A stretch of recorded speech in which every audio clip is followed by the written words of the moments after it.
अध्याय हम लोग पाठ किए थे किस प्रकार अक्रूर का स्वागत भगवान करते हैं और नंद महाराज अक्रूर के साथ वार्तालाप करते हैं। तो अक्रूर से नंद महाराज पूछते हैं कि मैं आपका कुशलता भी नहीं पूछ सकता हूँ क्योंकि आप कंस के अधीन रहते हो, जो कि अपने स्वयं की बहन के पुत्रों का हत्यारा है। तो प्रजा को कैसे ही वो ध्यान रखेगा। तो ये सब जो वार्तालाप वार्तालाप चल रही है, तो कृष्ण बलराम भी अक्रूर से बातचीत करते हैं। श्रीशुकवाच सुखोपविष्ट पर्यङ्के रामकृष्णोरुमानिता लेभे मनोरथान् सर्वान् पथियान् स चकारः। वेदांत पढ़।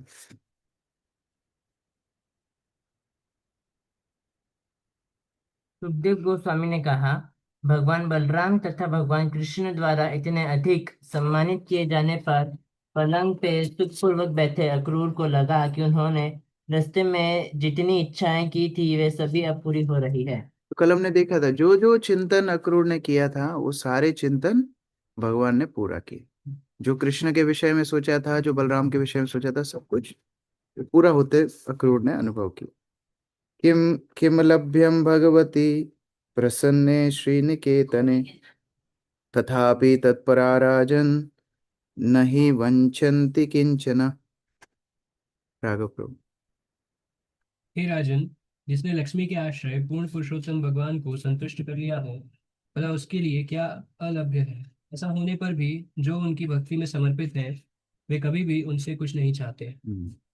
इस प्रकार से वास्तव में वो चिंतन कर रहे हैं सुखदेव गोस्वामी कि भगवान को जो प्रसन्न कर रहे हो, भगवान को जो तुष्ट कर रहे हो, उनको और क्या वस्तु चाहिए। अक्रूर की इच्छाएं क्या थी? क्या उन्होंने राज्य मांगा कि स्वयं का कुछ भोग विलास मांगा? केवल वो भगवान का सानिध्य चाहते थे, भगवान उनको वो प्रदान कर रहे हैं। ये भक्त और भगवान के दोनों का सुंदर आदान प्रदान है। सायननाशनं कृत्वा भगवन् देवकी सुता सुहृत्सुवृतं कंसस्य प्रपृच्छान्याचिकीर्षितम्। पढ़ो राजू। शाम के भोजन के बाद देव की पुत्र श्री भगवान श्री कृष्ण ने अक्रूर से पूछा कि कंस अपने प्रिय संबंधियों तथा मित्रों के साथ कैसा व्यवहार कर रहा है और वह क्या करने की योजना बना रहा है। हम्म। भगवान तो सब जानते हैं, लेकिन अक्रूर से पूछ रहे हैं कि आप बताओ कंस की क्या योजना है, कैसे हालचाल है। श्री भगवान वाचा तात सौम्यागतः कश्चित् स्वागतं भद्रमस्तु वा अपि स्वज्ञातिबन्धूनाम् अनमीवन् अनामयम्। आते इसी पढ़ो जोर से। भगवान ने कहा, हे भद्र पुरुष प्रिय चाचा अक्रूर, यहाँ की आपकी यात्रा सुखद तो हुई, सुखद तो रही, आपका कल्याण हो। हमारे शुभचिंतक मित्र तथा हमारे निकट और दूर के संबंधी सुखी। इस प्रकार भगवान हमेशा ही स्वागत करते हैं। जो भी भक्त भगवान तक पहुंचता है तो स्वागत करते हैं और हालचाल पूछ रहे हैं कैसे आप हैं। वहां पर सब संबंधी जो भक्त लोग हैं, जो शुभचिंतक हैं, वो सब स्वस्थ है कि नहीं, पूछ रहे हैं। किम नूना कुशलम पृच्छे एध्यमाने कुलामये कंसे मातुल नामनांग स्वानाम नस्तत् प्रजासु च। पढ़ो यामिनी माता। किंतु हे अक्रूर, जब तक मामा कहलाने वाला तथा हमारे परिवार के लिए योग स्वरूप राजा कंस समृद्ध हो रहे हैं, तब तक मैं अपने परिवार वालों तथा अपनी अन्य प्रजा के विषय में पूछने की झंझट में पड़ूं ही क्यों। भगवान बोल रहे हैं ठीक है, मैं तो पूछ रहा हूँ, लेकिन मुझे मालूम है कि जब तक मामा जी हैं तब तक गड़बड़ ही रहेगी, तो पूछने से फायदा भी क्या है। अहो अस्मत् अभूत भूरि पितरोर्वृजिन अर्ययो यद्धेतो पुत्र मरणम यद्धेतुर्बंधनम तयो। यह देखूंगा कि मैंने अपने निरपराध माता पिता के लिए कितना कष्ट उत्पन्न कर दिया है। मेरे ही कारण उनके कई पुत्र मारे गए हैं और वे स्वयं बंदी हैं। दृष्टाद्य दर्शनं स्वानं मह्यं वः सौम्यकाङ्क्षितं संजातं वर्णयातं तात तवागमनकारणम्। हर्षल प्रभु। हे प्रिय स्वजन, सौभाग्यवश आपको देखने की हमारी इच्छा आज पूरी हुई है। हे सदैव चाचा, कृपया करके यह बतलाएं कि आप आए क्यों हैं। वास्तव में भगवान ने बता ही दिया कारण क्यों आए हैं, फिर भी उनको पूछ रहे हैं। श्री शुकोवाच पृष्ठो भगवता सर्वं वर्णयामास माधव वैरानुबंधं यदुषु वसुदेववधोद्यमं दमम्। रोहित प्रभु। सुखदेव गोस्वामी ने कहा, भगवान के पूछे जाने पर मधुवंशी अक्रूर ने सारी परिस्थिति कह सुनाई, जिसमें यदुओं के प्रति कंस की शत्रुता तथा उसके द्वारा वसुदेव का वध का प्रयास भी सम्मिलित था। यत् संदेशो यदर्थं वा दूता संप्रेषिता स्वयं यदुक्तं नारदेन नस्य स्वजन्मानकदुन्दुभे। कमल सिंह प्रभु अनम्यूट कर लो।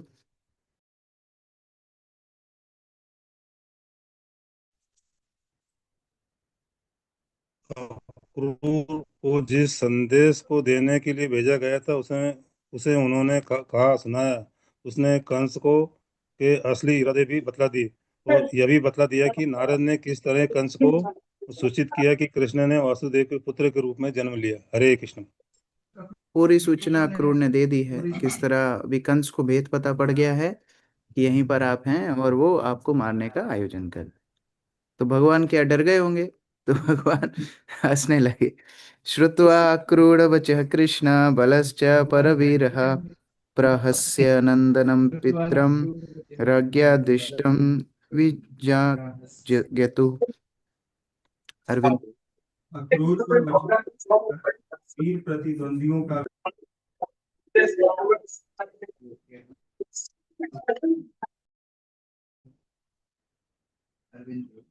अक्रूर के वचनों को सुनकर सब बताते वीर हैं कि प्रति नंद महाराज उस समय कुछ काम करने के लिए गए, इतनी देर में ये बात हो गई। नंद महाराज के सामने ये बात नहीं हो सकती थी, तो थोड़ी देर के लिए बाहर गए, इतने देर में भगवान ने अक्रूर से ये सब बातचीत कर ली, तो वापस आए। तब नंद महाराज को बता रहे हैं कि कंस हमको बुला रहे हैं, वो राजा हैं, वो इतना बड़ा अनुष्ठान कर रहे हैं, हम नहीं जाएंगे तो दिक्कत हो जाएगी। तो नंद महाराज तो चिंतित हो गए कि अकेले इनको कैसे भेजेंगे, तो अभी वो आयोजन कर रहे हैं कि इनके साथ में हम लोग जाएंगे। गोपान् समादिशत्सोऽपि गृह्यतां सर्वगोरशा उपयानानि गृहीत्वं युज्यन्तां शकटानि च यस्यामः मधुपुरीं दास्यामो नृपते रसान् दृश्यामः सुमहत्पर्व यान्ति जानपदाः किला एवम् आघोषयत् क्षत्रा नंदगोप स्वगोकुले। कौन पढ़े? अर्चना माता जी पढ़िए।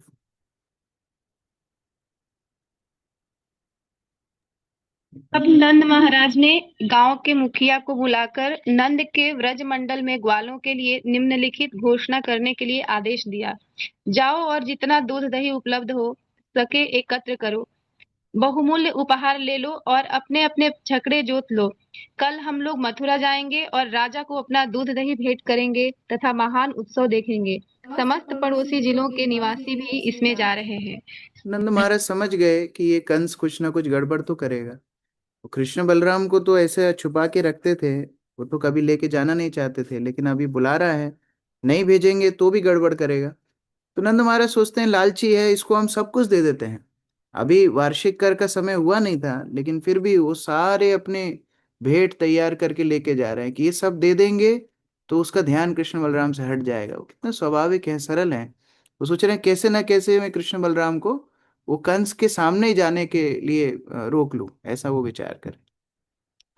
गोप्यस्तास्तदुपश्रुत्य बभुवुर्व्यथिता भृशं रामकृष्णौ पुरीं नेतुम् अक्रूरं व्रजमागतम्। गायत्री माता जी। जब जब युवा गोपियों ने सुना सुना कि कि अक्रूर श्री श्री कृष्ण कृष्ण तथा तथा बलराम बलराम को को नगर नगर ले ले जाने जाने के के लिए लिए व्रज व्रज आए आए हैं, हैं तो तो वे वे अत्यंत अत्यंत व्यथित व्यथित हो हो उठे। उठे। अभी ये सूचना तो तुरंत फैल गई कि इस तरह एक रथ आया है, एक सज्जन आए हैं और वो कृष्ण और बलराम को ले जाने वाले हैं। और बात ये थी कि ऐसा नहीं कि परमानेंट ले जाने वाले हैं, वो तो बात तक भी ब्रजवासियों को पता नहीं था कि कितने दिन के लिए गए हैं। लेकिन वो तो एक क्षण के लिए भी भगवान को दूर, हम लोग पे पहले पढ़े थे कैसे ब्रह्मा जी को बोल रही थी कि वो अल्प बुद्धि हैं, कि उन्होंने पलकें बनाई हैं, तो पलकें झपकती हैं तो हम भगवान का दर्शन नहीं कर पाते। तो वो जब सूचना सुनी कि अक्रूर मथुरा लेके जा रहे हैं, तो बहुत पीड़ा का उनको अनुभव हुआ। तो जब इस तरह हुआ तो वो एकदम स्तब्ध रह गई, शरीर उनके स्थिर पड़ गए, और एक साथ मिल करके वो चिंतन करने लगी, चर्चा करने लगी। अन्ययास्तत्तद् अनुध्यान निवृत्तो शेषवृत्तया नाभ्यजानन् इमं लोकम आत्मलोकम गता इव। आप पढ़िए। आपका नाम मोनिका माता जी ना?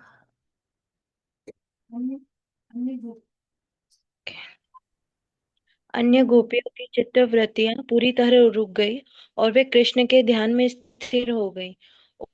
उन्हें आत्म साक्षात्कार पद प्राप्त करने वालों की भांति बाह्य जगत की सारी सुधि बुद्धि भूल गई। तो विचार गोपियां करती थी कि कैसे भगवान को कब मिलना है, कब नहीं मिलना है। वो बहुत विचार, बहुत मर्यादा के साथ सब कुछ करती थी। लेकिन आज उन्होंने सुना कृष्ण जा रहे हैं, तो पूर्ण चित्त उनका भगवान में रत हो गया। अभी बाह्य जगत की उनको सुध बुध नहीं है। बातें करती थी भगवान के बारे में, छुप के करती थी, लेकिन अभी एकदम दिन दहाड़े सब एक साथ मिल करके भगवान का चिंतन करने लगे। स्मरन्तयश्चापरः शौरेर् अनुराग स्मितेरिता हृदि स्पर्शश्चित्रपदा गिरा सम्मोमुः स्त्रिया। माधुरी माता जी पढ़ी।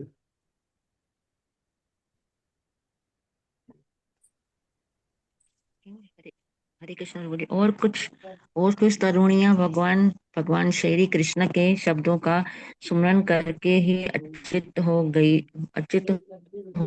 यह शब्द विचित्र पदों से अंकुरित तथा स्नेहमयी मुस्कान मुस्कान से व्यक्त होने के उन रानियों के हृदयों का गंभीरता से स्पर्श करने वाले होते थे। तो हरे कृष्ण। सामान्य रूप से भौतिक जगत में कोई वस्तु का मूल्य तब होता है जब वो वस्तु नहीं होती है। साथ में होती है तो उतना मूल्य नहीं होता है। जैसे दांत हैं, दांत के लिए कौन कृतज्ञ है? मेरे दांत हैं। जब दांत नहीं रहेंगे तब पता पड़ेगा, अरे दांत थे तो कितना सरल था। मुझे याद है हम लोग खड़गपुर में थे, हमारे कॉलेज के दिनों में आईआईटी खड़गपुर में एक वर्कशॉप हमने रखी थी नए बच्चों के लिए, प्रीचिंग के लिए। तो मेरी जिम्मेदारी थी कुकिंग करने के लिए।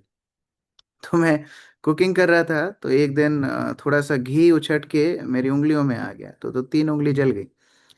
तो तब तक तो ठीक है, उंगली तो उंगली है, मैंने कहा क्या जला है, ये तो कोई बड़ी बात नहीं है, थोड़ा सा ही है।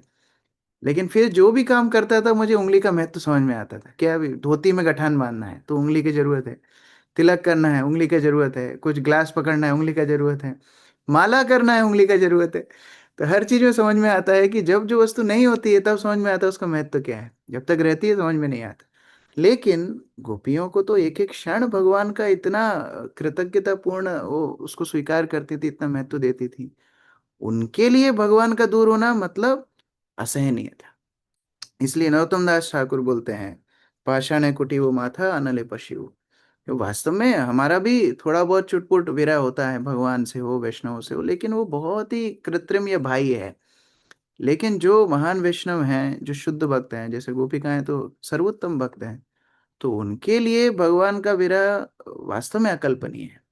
तो यहाँ पर वो सोच रहे हैं कि भगवान कैसे उनके साथ प्रेममयी लीलाएं करते थे। वो सोच सोच करके उनको और दुख हो रहा है, क्योंकि भगवान का जितना प्रेम उनको मिला था वो कल्पना से बाहर है। जैसे एक भक्त को दूसरे भक्त ने बोला कि आपको इतना क्या कष्ट होता है, ठीक है हमारे भी तो गुरु जी थे, तो आपके भी गुरु जी थे। तो उस भक्त ने बड़ा प्यारा उत्तर दिया, मुझे उसका उत्तर बहुत अच्छा लगा। उसने उत्तर दिया कि किसी भक्त के विरह को समझने के लिए आपको ये समझना पड़ेगा कि जब वो अपने गुरु हो, कृष्ण हो, उनके सानिध्य में थे, वो कितने आनंदित थे, तब आपको समझ में आएगा उनका विरह क्या है। कल कंपैरिजन कैसे होगा? जैसे मानो कोई बहुत अमीर व्यक्ति है, वो जब दरिद्र हो जाता है ना, उसका एक अलग दुख है। जो पैदाइशी गरीब है उसका क्या दुख है, वो तो जन्म ही लिया है गरीबी में। लेकिन जो एक समय विलास में था, वो बहुत राशि ठाट में जीता था, वो जब गरीब हो जाएगा उसका दुख एक अलग है। तो उसी प्रकार से भौतिक रूप में हम लोग सभी भगवान से विलग हो गए हैं, तो हमें भी दुख होना चाहिए। लेकिन गोपियों का दुख अलग है। गोपियां सतत भगवान के साथ में है, चाहे वो चिंतन से हो चाहे लीला के रूप से हो, उनका दुख अलग है। इसलिए वो लोग चिंतन नहीं कर पा रही हैं कि कैसे भगवान के बिना वो रहेंगे। गतिम सुललिताम गतिम सुललिताम चेष्टाम स्निग्धा हासावलोकनम शोकापहानि नर्माणि प्रोद्दाम चरितानि च चिन्तयन्त्यो मुकुन्दस्य भीता विरहकातरा समेता संघर्षः प्रोचुर अश्रुर्मुख्योच्युतो च्युताशया। मंजू माता जी पढ़े। हरे कृष्णा। गोपियां भगवान मुकुंद के क्षण मात्र वियोग की आशंका से भी भयातुर थी। अतः जब उन्हें उनकी ललित चाल, उनकी लीलाओं, उनकी स्नेही हंसीली चितवन, उनके वीरतापूर्ण कार्यों तथा दुख हरने वाली ठिठोलियों का स्मरण हो आया, तो वे संभाव्य परम विरह के विचार से उत्पन्न चिंता में आपे के बाहर हो गई। वे झुंड की झुंड एकत्र होकर एक दूसरे से बातें करने लगी। उनके मुख आंसुओं से पूरी थे तथा उनके मन अच्युत में पूर्णतः लीन थे। हरे कृष्ण। इस प्रकार वर्णन होता है गौर कृष्ण महाराज का। मैं सुन रहा था बहुत पहले। इस संदर्भ में भगवान जब मथुरा जाते हैं, तो महाराज बता रहे थे कि गोपियां आपस में चर्चा कर रही थी कि भगवान जा रहे हैं, खुसुर पुसुर चल रहा था। तो कुछ गोपियां बोलती हैं कि हमको जाके रोकना चाहिए, हमको जाके बोलना चाहिए कि भगवान आपको नहीं जाना चाहिए। तो कोई दूसरी गोपियों का मत था कि हम लोग कैसे जाएंगे, ये सब परिवारजनों के सामने जाएंगे तो समाज के सामने जाएंगे तो किस तरह से बाद में वो लोग हमको प्रताड़ित करेंगे, ये करेंगे वो करेंगे, इस तरह चर्चा चल रही थी।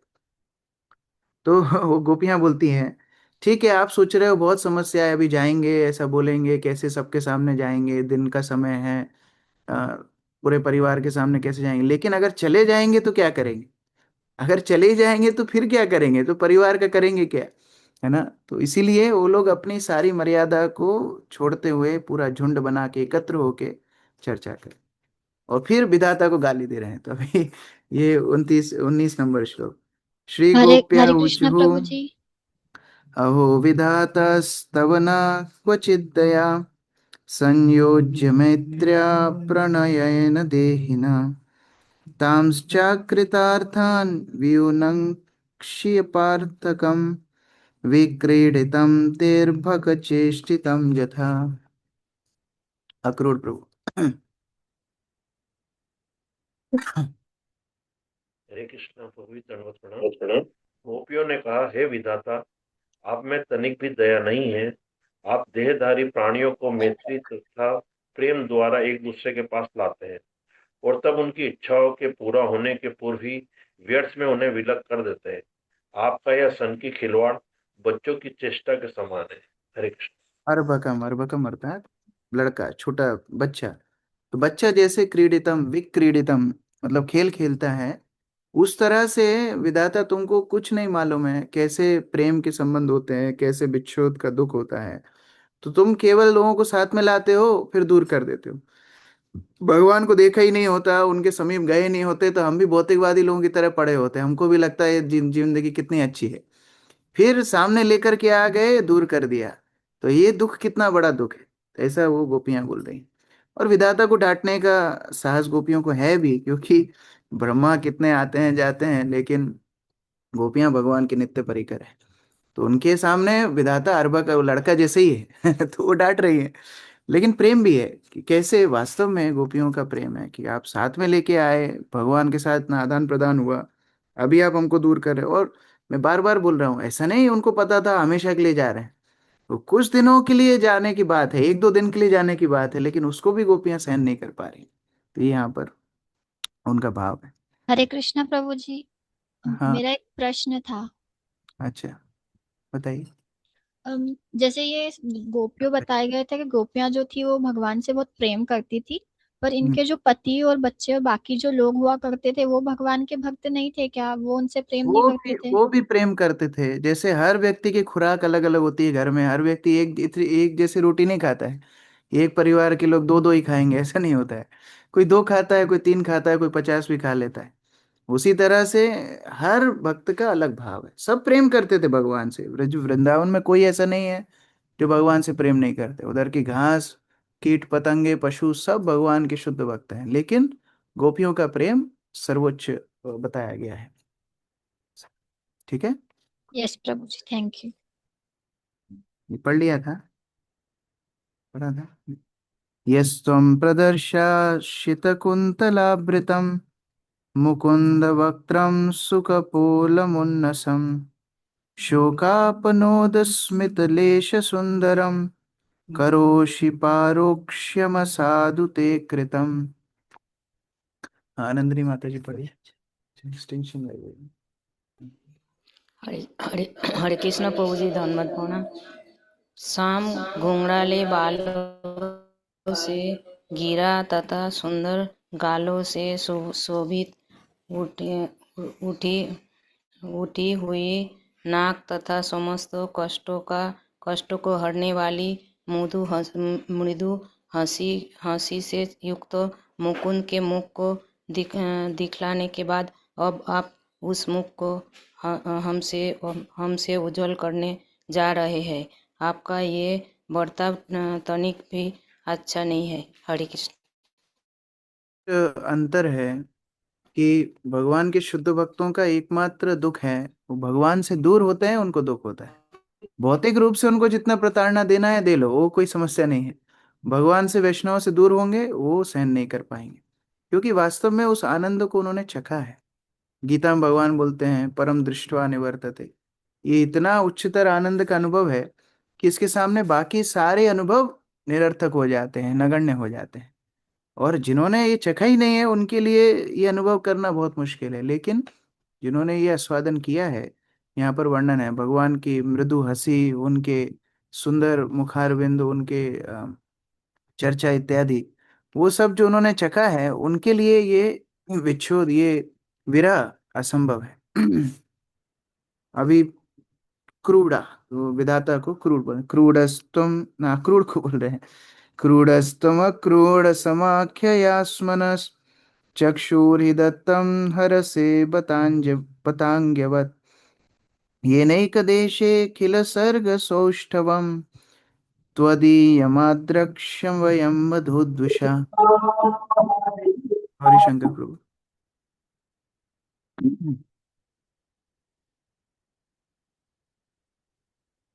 हरिशंकर प्रभु। हे विधाता, यद्यपि आप यहाँ अक्रूर के नाम से आए हैं, किंतु है आप क्रूर, क्योंकि आप मूर्खों के समान हमसे उन्हें ही छीने ले रहे हैं जिन्हें कभी आपने हमें दिया था। हमारी भी आंखें, जिनके हमने भगवान मधुद्विष के रूप में उस एक में से आपकी संपूर्ण सृष्टि की पूर्णता को देखी है। तो विधाता को बोल रहे हैं कि आप अक्रूर के रूप में आए हैं, नाम रख के अक्रूर, लेकिन काम है क्रूर। इस तरह से आप हमारे साथ बहुत बड़ा अनर्थ कर रहे हैं। नानंद सुनो क्षणभंग सौहृदा समीक्षते न स्वकृतातुरावता विहाय गेहान् स्वजनान् सुतान् पतिस् तद्दास्य मध्योपगता नवप्रिया। परमवीर प्रभु। हरे कृष्ण प्रभु। हाय, क्षण भर में प्रेम पूर्व मैत्री को भंग करने वाला महाराज नंद का बेटा अब हमको सीधे देख भी नहीं सकेगा। उसके वशीभूत होकर उसकी सेवा करने हेतु हमने अपने घरों, संबंधियों, बच्चों तथा पतियों तक का परित्याग कर दिया, किंतु वह सदैव नई नई प्रेमिकाओं की खोज में रहता है। सुखम प्रभात रजनीयमाशिषा सत्या बभूवो पुरयोषितां ध्रुवम् यः सम्प्रविष्टस्य मुखं व्रजस्पते पाश्यन्त्यपङ्गोत्कलिता स्मितासवम्। योगिनी कालिंदी माता जी। इस रात्रि के पश्चात का प्रातःकाल निश्चित रूप से मथुरा की स्त्रियों के लिए मंगलमय होगा। अब उनकी सारी आशाएं पूरी हो जाएगी, क्योंकि जैसे ही बृहस्पति उनके नगर में प्रवेश करेंगे, वे उनके मुख की तिरछी चितवन से निकलने वाली हंसी के अमृत का पान कर सकेगी। तो हम लोग हर स्थान पे देखते हैं, भगवान हस्तिनापुर गए, हस्तिनापुर का कुंती महारानी बोलती हैं सौभाग्य था भगवान जब तक उधर थे। भगवान द्वारका जाते हैं, द्वारकावासी भगवान गुणगान करते हैं, आप आने से मानो शरीर में प्राण आ गए। ऐसे ही गोपियां में अनुभव कर रही हैं, व्रज से जाएंगे व्रज दुर्भागा हो जाएगा, लेकिन मथुरा मथुरा सौभाग्यशाली हो जाएगा। तासां मुकुंदो मधुमंज भाषितैर गृहीत चित्ता परवान मनस्वपि कथं पुनर्न प्रतीयास्यते बला ग्राम्या सलज्ज स्मित विभ्रमैर्भ्रमम्। अनुपमा राधिका माता जी। हे गोपियों, यद्यपि हमारा मुकुंद बुद्धिमान तथा अपने माता पिता का अत्यंत आज्ञाकारी है, किंतु एक बार मथुरा की स्त्रियों के मधु सदृश मीठे शब्दों के जादू में आ जाने और उनकी आकर्षक लचीली मुस्कानों से मुग्ध हो जाने पर भला वह हम गवार देहाती अबलाओं के पास फिर कभी क्यों लौटने लगा। इस तरह सहजता से चर्चा कर रही हैं। कोई बोलता है अरे जा रहा है तो यशोदा माता को थोड़ी भूल जाएगा, नंद महाराज थोड़ी भूल जाएगा। तो बोलते हैं, नहीं नहीं, वहाँ जब अच्छे अच्छे वहाँ पर उनको स्त्रियां मिलेंगी शहर की, तो यहाँ पर लौट के नहीं आएंगे, ऐसा वो चर्चा कर रहे हैं। अद्य ध्रुवं तत्र दृशो भविष्यते दाशार्ह भोजान्धक वृष्णि सात्वताम् महोत्सवा श्रीरमणं गुणास्पदम् द्रक्ष्यन्ति ये चाध्वनि देवकी सुतम्। आरती माता जी पढ़िए। जब दाशार भोज अंधक वृष्णि तथा सात्वक लोग मथुरा में देवकी के पुत्र को देखेंगे तो उनके नेत्रों के लिए महान उत्सव तो होगा ही, साथ ही साथ नगर के मार्ग में यात्रा करते हुए जो लोग उन्हें देखेंगे उनके लिए भी महान उत्सव होगा। अंततो गत्वा वे लक्ष्मी जी के प्रियतम तथा समस्त दिव्य गुणों के आगार जो हैं। ये सब अलग अलग राज परिवार थे, दशा भोज अंधक वृष्णि सात्वत। भगवान कई बार सात्वत पति वृष्णिपति इत्यादि बोलते हैं, भोजपति इत्यादि। तो भगवान इस तरह से जब इनके सामने जाएंगे, ये लोग उनको छोड़ेंगे नहीं। इतना सुंदर भगवान का दर्शन के बाद उनको कौन छोड़ेगा, ऐसा वो विचार करें। और ये संकोच हर व्यक्ति को होता है, जो अति प्रिय व्यक्ति उन किसी के होते हैं, उनको हमेशा खोने का उनको डर होता है। नीति शास्त्र में चैतन्य चरितामृत में भी वर्णन है। बहुत प्रिय किसी को व्यक्ति होते हैं, वो बाहर जाते हैं तो व्यक्ति सोचता है अरे इनका एक्सीडेंट ना हो जाए, इनको कोई हानि ना हो, इस तरह वो अति प्रेम का लक्षण है। यहाँ पर गोपियां भी वो चिंतन कर रही हैं, अरे जाएंगे वापस नहीं आएंगे। तो ये नेगेटिव थिंकिंग नहीं है, अति प्रेम का लक्षण है।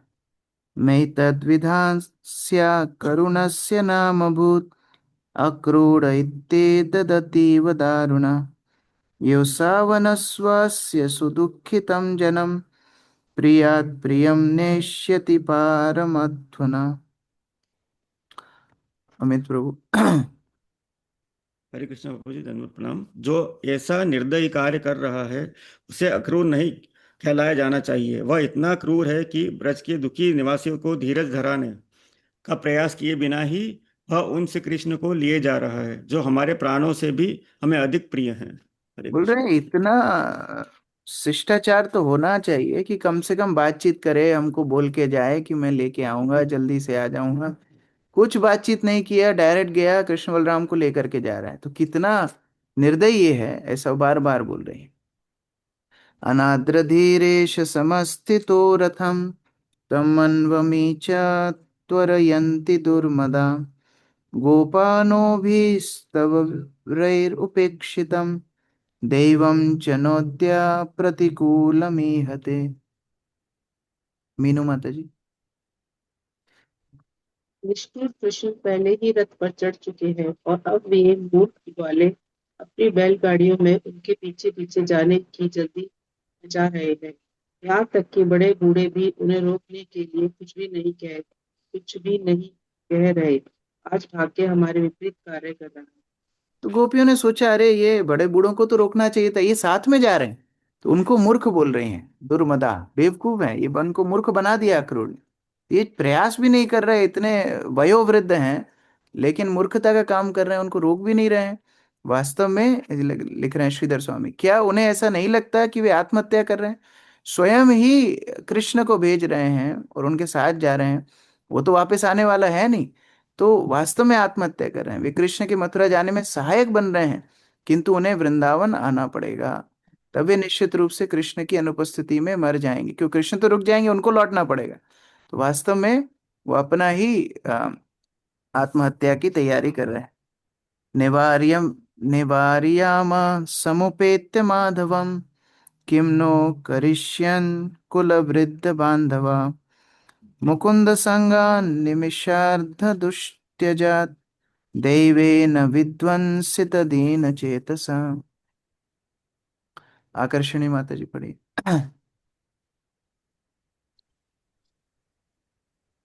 चलो हम सीधे माधव के पास चले और उन्हें जाने से रोके। हमारे परिवार के बड़े बूढ़े तथा अन्य संबंधी जन हमारा क्या बिगाड़ सकते हैं? अब जबकि भाग्य हमें मुकुंद से विलग कर रहा है, हमारे हृदय पहले से ही दुखी है, क्योंकि हम एक पल के एक अंश के लिए भी उनके संग के त्याग को सहन नहीं कर सकती। हरे कृष्ण चर्चा प्रभु। करती हैं, अभी जाना ही चाहिए। वास्तव में किसी की परवाह ना करते हुए अभी उनको रोकना ही चाहिए, क्योंकि अगर चले जाएंगे तो वो विरह हम लोग सहन नहीं कर पाएंगे। विश्वनाथ चक्रवर्ती ठाकुर बहुत अच्छे से यहाँ पर उद्धृत किया। अंकित प्रभु, तात्पर्य। तात्पर्य, गोपी ने जो कुछ सोचा उसका वर्णन श्री विश्वनाथ चक्रवर्ती कहते हैं। चलो सीधे कृष्ण के पास चले और उनसे वस्त्र तथा हाथ पकड़कर खींचे तथा हठ करें कि वे रथ से नीचे उतर आए और हमारे साथ यहीं ठहरे। हम उनसे कहेंगे, आप इतनी सारी स्त्रियों की हत्या करने का पाप अपने ऊपर न लें। अन्य गोपियों ने कहा, यदि हम ऐसा करेंगे तो हमारे संबंधी तथा गांव के बड़े बूढ़े कृष्ण के प्रति हमारे गुप्त प्रेम को जान जाएंगे और हमें छोड़ देंगे। लेकिन वे हमारा कर ही क्या कर सकते हैं? हाँ, कृष्ण के जाने से अब हमारे जीवन दुखी बन ही चुके हैं। हमारा कुछ भी नहीं बिगड़ेगा। यही तो ठीक है। हम वृंदावन के जंगल में अधिष्ठात्री देवियों की तरह रहेंगी और तब हम अपनी सच्ची इच्छा, जंगल में कृष्ण के साथ रहने की इच्छा पूरी कर सकती हैं। हाँ, यही हमारे संबंधी तथा बड़े बूढ़े हमारी मारपीट करें या ताले के भीतर रखकर हमें दंडित भी करते हैं, तो भी हम यह जानकर सुखपूर्वक जीवित रह सकती हैं कि कृष्ण हमारे गांव में रह रहे हैं। हमारी कुछ सहेलियां जो बंदी नहीं हुई हैं, वे हमारे पास से कृष्ण का जूतन लाने का चतुरता से कोई उपाय ढूंढ निकालेंगी और हम जीवित रह सकेंगी। किंतु यदि कृष्ण को रोका नहीं जाता तो हम अवश्य मर जाएंगी। तो पिछले श्लोक में आत्महत्या का वर्णन कर रहे थे कि ये तो बड़े बूढ़े तो आत्महत्या कर रहे हैं, लेकिन हमारा हमारा वध हो रहा है, भगवान को ले जाया जा रहा है, हमारा वध हो रहा है, तो हमें रोकना चाहिए जाके। तो कोई बोलते हैं कि ये तो परिवारजन छोड़ देंगे हमको, तो हम क्या करेंगे? तो बोले इससे बुरा और होगा क्या, अगर भगवान चले जाएंगे उससे बुरा कुछ नहीं होगा। तो रोक लेते हैं, और अगर ये रुक गए और परिवारजन पूरा जीवन भी हमको कारागृह में डाल देते हैं या घर से निकाल देते हैं तो वन में रह लेंगे। और अगर घर में बांध करके रखते हैं, मारते हैं, पीटते हैं, तो भी हमें ये सुख रहेगा कि कम से कम कृष्ण वृंदावन में है। इसको बोलते हैं आशीलिष्यवा पादरताम पिनष्टुमा। हम लोग रोज तो पढ़ लेते हैं, लेकिन वास्तव में उनका भाव ये है, यदि घर में रखेंगे, मारेंगे, पीटेंगे, ठीक है, कम से कम कृष्ण वृंदावन में रहेंगे, वो हमारी संतोष रहेगा। और कहीं ना कहीं से उनका महाप्रसाद मिल जाएगा, वो लेकर के हम लोग अपना जीवन निकाल लेंगे। इस तरह चिंतन करें। यस्यानुराग ललित स्मित वल्गु मंत्र लीलावलोक परिरंभण रास गोष्ठम नीतस्मन क्षणमेव क्षणदाविना त्वं गोप्या कथं न अतितरेम तमो दुरंतम। माही माता जी पढ़िए। जब वे हमें रास नृत्य की गोष्ठी में ले आए, जहां हमने उनकी स्नेहपूर्ण तथा मनोहर मुस्काने का, उनकी आह्लादकारी गुप्त बातों, उनकी लीलापूर्ण चितवनों तथा उनके आलिंगनों का आनंद लूटा, तब हमने अनेक रात्रियां बिताई जो मात्र एक क्षण के तुल्य लगी। हे गोपियों, तो भला हम उनकी अनुपस्थिति के दुर्लभ अंधकार को कैसे पार कर सकती हैं? तो जब भगवान की संगति थी तब इतनी बड़ी एक कल्प समान रात्रि भी क्षण भर में बीत गई, और जब भगवान का विरह था तो उस समय पर एक क्षण भी युगों जैसा प्रतीत होता है, तो कैसे हम लोग सहन करेंगे कि वो इतने समय के लिए मथुरा जा रहे हैं। सोन क्षये व्रजमनंत सखा परितो गोपैर्विशन खुररजस चुरिता लोकस्रग वेणुङ्क्वणन् स्मितकटाक्षनिरीक्षणेन चित्तं क्षिणोत्यममृतेनु कथं भवेम।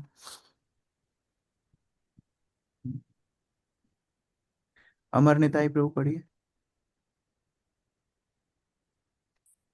हम अनंत के मित्र श्री कृष्ण के बिना भला कैसे जीवित रह सकती हैं। वे शाम को ग्वाल बालों के साथ ब्रज लौटा करते थे तो उनके बाल तथा उनकी माला गायों के खुरों से उठती धूल से धूसरित हो जाते थे। जब वे बांसुरी बजाते तो वे अपनी हंसियां बाकी चितवन से हमारे मन को मोह ले सके। इस तरह भगवान की एक एक लीलाओं को स्मरण करके वो चिंतन कर रही हैं कि हम लोग भगवान के बिना, अनंत सखा, अनंत भगवान बलराम का नाम है, अनंत शेष के जो स्रोत हैं बलराम, अनंत सखा मतलब बलराम के मित्र अर्थात कृष्ण, उनके बिना हम लोग कैसे रहेंगे, ऐसा वो चिंतन कर रहे हैं। तो यहाँ पर बहुत सुंदर रूप से भक्तों का आसक्ति है। कोई सोच सकता है ये आसक्ति हमारे अंदर कैसे आएगी, आएगी नहीं। ये भगवान के नित्य परिकर हैं, इनके समान प्रेम, इनके समान आसक्ति, इनके समान विरह हम लोग केवल पढ़ के आनंदित ही हो सकते हैं, बद्ध अवस्था में उसको अनुभव करना बहुत असंभव है। लेकिन इसका कण मात्र, लेश मात्र हमको अनुभव होता है भक्तों से विरह के रूप में। जब भक्तों के साथ संबंध बन जाता है, विशेषतः आचार्यों के साथ, गुरु के साथ, और वो संबंध का शिष्य अनुभव करता है, तो वो धीरे धीरे धीरे उस प्रेम को थोड़ा एक कण मात्र अनुभव कर सकता है जो भगवान के नित्य परिकर भगवान के साथ करते हैं।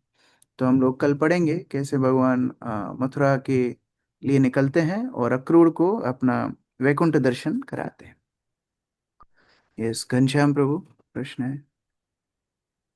हरे कृष्णा प्रभु जी, दंडवत प्रणाम। प्रभु जी, मेरा प्रश्न ये था कि जो गोकुल वृंदावन में जो स्त्रियां हैं जिनको गोपियां बोलते हैं, तो उनका नाम गोपियां कैसे पड़ा, और गोपियां मतलब गोपी शब्द का अर्थ क्या है प्रभु जी? सामान्यतः जो लिटरेरी मीनिंग है वो गोपाल अर्थात जो गायों का पालन करे, गोपी अर्थात जो गायों की सेवा करे, तो स्त्रीलिंग पुल्लिंग वो गोपाल गोपी। लेकिन गोपी जो आध्यात्मिक मतलब है, गो अर्थात इंद्रियां, और जो इंद्रियों से सदैव भगवान का ही पान करें वो गोपी है। जैसे अंग्रीपा, अंग्रीपा अर्थात अंग्री मतलब पैर, पैर से जो पीते हैं उनको अंग्रीपा, मतलब पैर से कौन पीता है, पैर से कौन पीता है घनश्याम को? पैर से कौन पीता है? पेड़ पीते हैं, पेड़ के पैर जड़। को, जड़, और जी जड़ जी। पीते किससे? अपने पैर से, इसलिए नाम है अंग्रीपा। उसी तरह गोपी अर्थात इंद्रियों से वो पान करती हैं, किसका? कृष्ण का, मतलब आंखों से केवल कृष्ण का पान करती हैं, कान से केवल कृष्ण, इसलिए नाम है गोपी। और उसमें का लग जाता है, का सूचक होता है, बहुत ही सौम्य हृदय का कोई होता है उसके नाम में का होता है। तो गोपिका अर्थात वो गोपिकाएं जो बहुत सौम्य हृदय की है, राधिका, अंबिका, तो इसलिए गोपी या गोपिका उस तरह बोलते हैं। हरे कृष्णा प्रभु जी। परमवीर प्रभु। प्रभु, मेरा प्रश्न ये है कि हम सारी इंद्रियों को, भाव को भगवान की सेवा में लगा सकते हैं केवल एक ईर्ष्या को छोड़ के, लेकिन यहाँ पर ईर्ष्या दिखती है, तो प्रभु वो पूछना था। ईर्ष्या जैसे नहीं है, वास्तव में ईर्ष्या नहीं है, प्रभुपाद इसको समझाते हैं। आध्यात्मिक जगत में एक भक्त दूसरे भक्त से ज्यादा सेवा करना चाहता है, वो ईर्ष्या नहीं है, भगवान को सुख देने के लिए। जैसे माता को पता है बच्चे को क्या पसंद है, अभी बच्चे को माता दूसरे घर में लेकर के जाती है, दूसरे घर में जो भोजन बनता है माता को पता है बच्चे को अच्छा नहीं लगेगा, तो माता चिंतन में आ जाती है, अरे बच्चा आज खा नहीं पाएगा। ऐसा नहीं है माता उस अतिथि, उस घर के आतिथ्य से ईर्ष्या कर रही है, लेकिन माता को पता है मेरे बच्चे को मेरे हाथ का भोजन ज्यादा प्रिय है। उसी तरह गोपिकाएं मथुरा की स्त्रियों से ईर्ष्या नहीं कर रही हैं, वो तो कंपटीशन में है ही नहीं, वैकुंठ वृंदावन के कंपटीशन में ही नहीं है। लेकिन गोपिकाएं ये सोच रही हैं कि जो प्रेम व्रज में कृष्ण को मिलता था वो उनको मथुरा में मिलेगा नहीं। तो ये चिंतन करके वो दुखी हो रही है। तो ये आध्यात्मिक आदान प्रदान है। प्रभु जी। हाँ, गौरी शंकर प्रभु। प्रभु जी पहला निवेदन है, प्रभु जी मेरे क्वेश्चन ले लिया करो, पर मैं आखिरी में रास्ता देखता देखता मेरा नंबर ही नहीं आ पाता प्रभु। नहीं आता, ठीक है, बोलो। हाँ प्रभु जी, मेरा क्वेश्चन ये था कि प्रभु जी मैं 3 साल से मरीजों की सेवा कर रहा हूँ प्रभु जी। फ्री में बस चलती है हमारे यहाँ से बड़ौदा। तो प्रभु जी मेरे लिए 16 मालाएं जैसे मैं करता हूँ हो नहीं पाती प्रभु जी, और ये जो सेवा दे रहा हूँ मैं हाँ, मरीजों को, तो ये उचित है कि नहीं जो प्रभु मरीज जी? मरीज स्वस्थ होके जितने पाप करेंगे वो सब का अंश आपको लगेगा, क्योंकि आप उनके शरीर को स्वस्थ कर रहे हो, उनकी आत्मा अभी भी पाप पूर्ण कार्य कर रही है। तो जितने मरीजों को आप सही कर रहे हो वो सब आके जितने पाप करेंगे, वो भोजन भी करेंगे तो पाप खा रहे हैं, तो भोजन का भी आपको हिस्सा लगेगा, वो सब पाप आपको लगेंगे। इसीलिए पहले स्वयं के टायर को सही करना चाहिए, फिर दूसरे का टायर पंचर सही करना चाहिए, है ना। तो इसलिए 16 माला अगर नहीं हो पा रही हैं तो हम भी नरकगामी और दूसरे को भी मदद कर रहे हैं नरक में जाने के लिए। तो इसलिए थोड़ा सा पहले आध्यात्मिक फाउंडेशन पे आप काम करिए, है ना। 16 माला का जप अच्छे से कीजिए, अच्छे से भगवान के भक्तों का संग कीजिए। हमारे इस्कॉन में भी हॉस्पिटल है, वहाँ भी मरीजों का इलाज होता है, लेकिन फिर उनको कृष्ण भक्ति देते हैं, उनको प्रसाद देते हैं, उनको गीता का सिखाते हैं, जप करना सिखाते हैं। अगर वो सब नहीं होगा, अगर केवल शरीर को स्वस्थ करोगे, जितने पाप वो करेंगे वो आपको आके लगेंगे। तो खबरदार, ठीक है। रुद्राक्षी माता जी। हरे कृष्णा प्रभु जी, दंडवत प्रणाम। प्रभु जी मेरा क्वेश्चन था, जैसे कि हमारे डेली लाइफ में हमें बहुत सारे विचार आते हैं, जैसे कि अगर जॉब कर रहे हैं तो उससे रिलेटेड, बिजनेस है तो उससे रिलेटेड, स्टडी है तो उससे रिलेटेड। पर जैसे हम जब सोते हैं तब ये सारी चीजें हमारे चिंतन में चलती रहती हैं। तो उस समय भी हमारा रहता है कि आज मेरा ये वर्क नहीं हुआ, तो हम थोड़ा एक प्लानिंग इसलिए प्रोसेस है। सोने के पहले प्रभुपाद जी ने बुलाया कृष्णा बुक पढ़ना चाहिए। हमारे बेड के पास हम लोग हमेशा कृष्णा बुक रखते हैं। तो कृष्णा बुक का थोड़ा एक पैराग्राफ भी पढ़ेंगे, थोड़े छोटे छोटे अध्याय हैं, 15 मिनट में तो एक अध्याय कंप्लीट हो जाता है। तो कृष्णा बुक अगर पढ़ के सोएंगे, प्रभुपाद बोलते फिर स्वप्न में कृष्ण आएंगे, भौतिक संसार नहीं आएगा। ठीक है, दिन में जो कुछ किया कर सकते हैं, उसके बाद जैसे हम बोलते हैं स्टेरिलाइज कर लिया, तो इस तरह चेतना स्टेरिलाइज हो जाएगी, रात में कृष्णा बुक पढ़ के सो सकते हैं। और भी कोई पुस्तक वो भी पढ़ सकते हैं, प्रभुपाद स्पेशली कृष्णा बुक को रिकमेंड किए। तो अभी तो भक्त लोग भागवत पढ़े हैं, ये सब लीलाएं आपने भागवत में पढ़ी हैं। अभी आप जब कृष्णा बुक पढ़ोगे आपको और ज्यादा आनंद आएगा। तो इस तरह एक एक सब भक्त अपने बेड के पास कृष्णा बुक रख सकते हैं, और जब सोना है तो एक पैराग्राफ, डेढ़ पैराग्राफ, एक अध्याय, जितना संभव हो पढ़ के सो सकते हैं। मैं भक्ति प्रभाव स्वामी महाराज से मिला था, तो मैं महाराज के बेड के पास कृष्णा बुक देखा मायापुर में। मैंने महाराज से पूछा, महाराज आप रोज पढ़ते हैं? बोले हाँ, जब से मैं इस्कॉन में आया हूँ, उनको 40 साल हो गए। बोले एक भी दिन ऐसा नहीं हुआ बिना कृष्णा बुक पढ़ के मैं सोया। कितना बार, 90 अध्याय है, तो मानो एक अध्याय भी एक रात में पढ़ेंगे, 3 महीने में एक एक बार कृष्णा बुक हो जाएगी, रात में सोते सोते। तो कितने बार उन्होंने पढ़ लिया होगा, मतलब कितना हो गया, 4 और 40, लगभग 150 के आसपास उनके कृष्णा बुक पढ़ के हो गया। तो इतना बार जब कोई पढ़ेगा, चिंतन करेगा, तो कृष्ण सपने में आएंगे ही, और कहाँ जाएंगे। तो इसलिए रात में अगर अनर्गल विचार से बचना है, भगवान का चिंतन करके सोना चाहिए।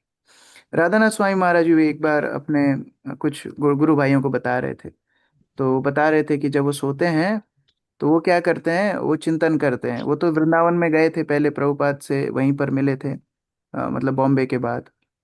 तो वो चिंतन करते थे उस समय का अभी का वृंदावन आप सोचोगे तो वो टोटो और पै पै समझ में आएगी। उस टाइम में वृंदावन में सब नहीं था। तो उस समय गाय थी, मयूर थे, तो ज्यादा भीड़ भाड़ भी नहीं होती थी। तो महाराज चिंतन करते थे कि वो वृंदावन की परिक्रमा कर रहे हैं, तो वो चिंतन करके वो सोते थे, रात में भगवान का ध्यान होता था। तो उस तरह हम लोग तो उतना नहीं अनुभव है, तो हम लोग प्रभुपाद की पुस्तक पढ़ के सो सकते हैं। जी। हरे कृष्ण। प्रभुपाद की जय, समवेत भक्तवृंद की जय।